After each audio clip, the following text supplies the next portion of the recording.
You've had this dream before. Not similar, not close, the exact same one, or close enough that you woke up already knowing how it ends. The same fall, the same chase, the same face that shouldn't still be showing up. You told yourself it was random. Too much on your mind. Something you ate. But if it were really random, why does it keep coming back to the exact same one? Scripture doesn't treat this question as strange. Job says God speaks in dreams and visions of the night, when deep sleep falls on people. And most of the time, they don't even notice they're being spoken to. Read that again. God speaking to you, and you not even realizing it's Him. So the real question was never, is this normal? The real question is, what if the thing you've been calling a weird dream is actually the one place you're not filtering Him out? Here's what most people get wrong on both sides of this conversation. Some Christians treat every dream like a coded message from heaven. Others dismiss every dream as meaningless. Scripture even admits a dream can come through much activity, a busy mind working overtime while you sleep. Both of those can be true at the same time. Not every dream is a message, but some are. So, how do you know which kind you're having? Scripture actually gives you the answer, and it's hiding in the word recurring. When Pharaoh had the same dream twice in one night, Joseph didn't say, "That's a coincidence." He said the dream was doubled because the matter was already fixed by God, and it was coming soon. Repetition wasn't noise. Repetition was confirmation.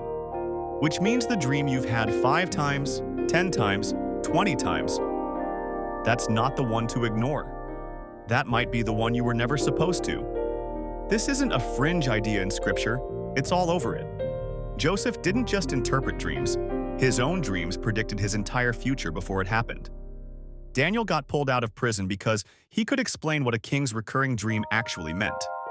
And in the New Testament, Peter stands up and quotes a prophecy that in the last days, sons and daughters will prophesy, young men will see visions, and old men will dream dreams.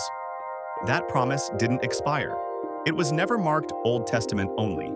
So if dreams were still one of God's methods after the resurrection, why did we quietly decide they stopped being one now?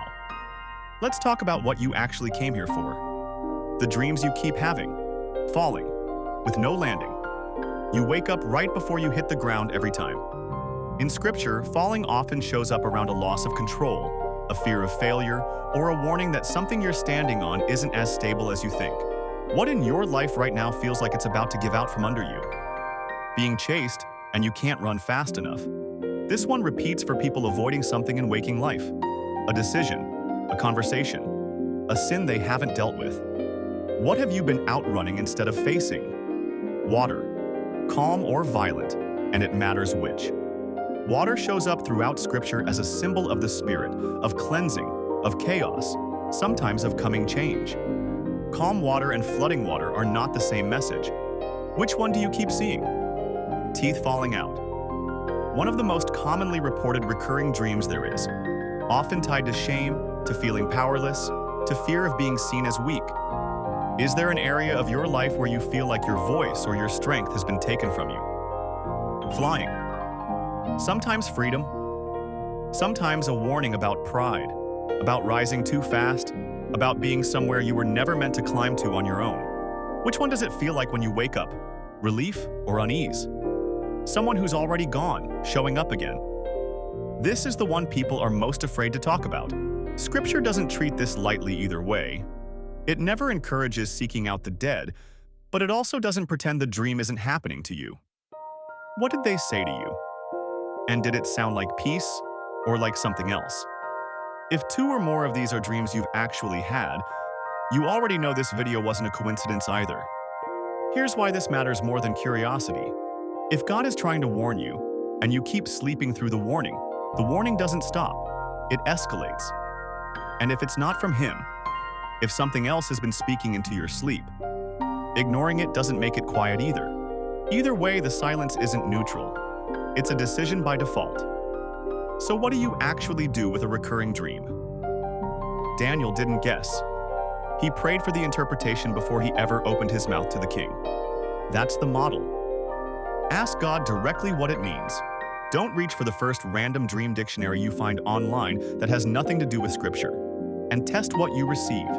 First John says, test the spirits because not everything that speaks in the dark is telling the truth.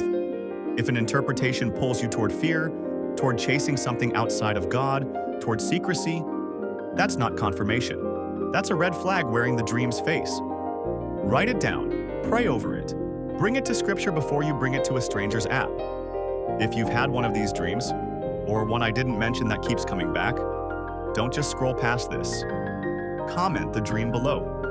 Not for me to interpret for you in a comment section, but because saying it out loud to someone is usually the first step toward actually asking God what it means.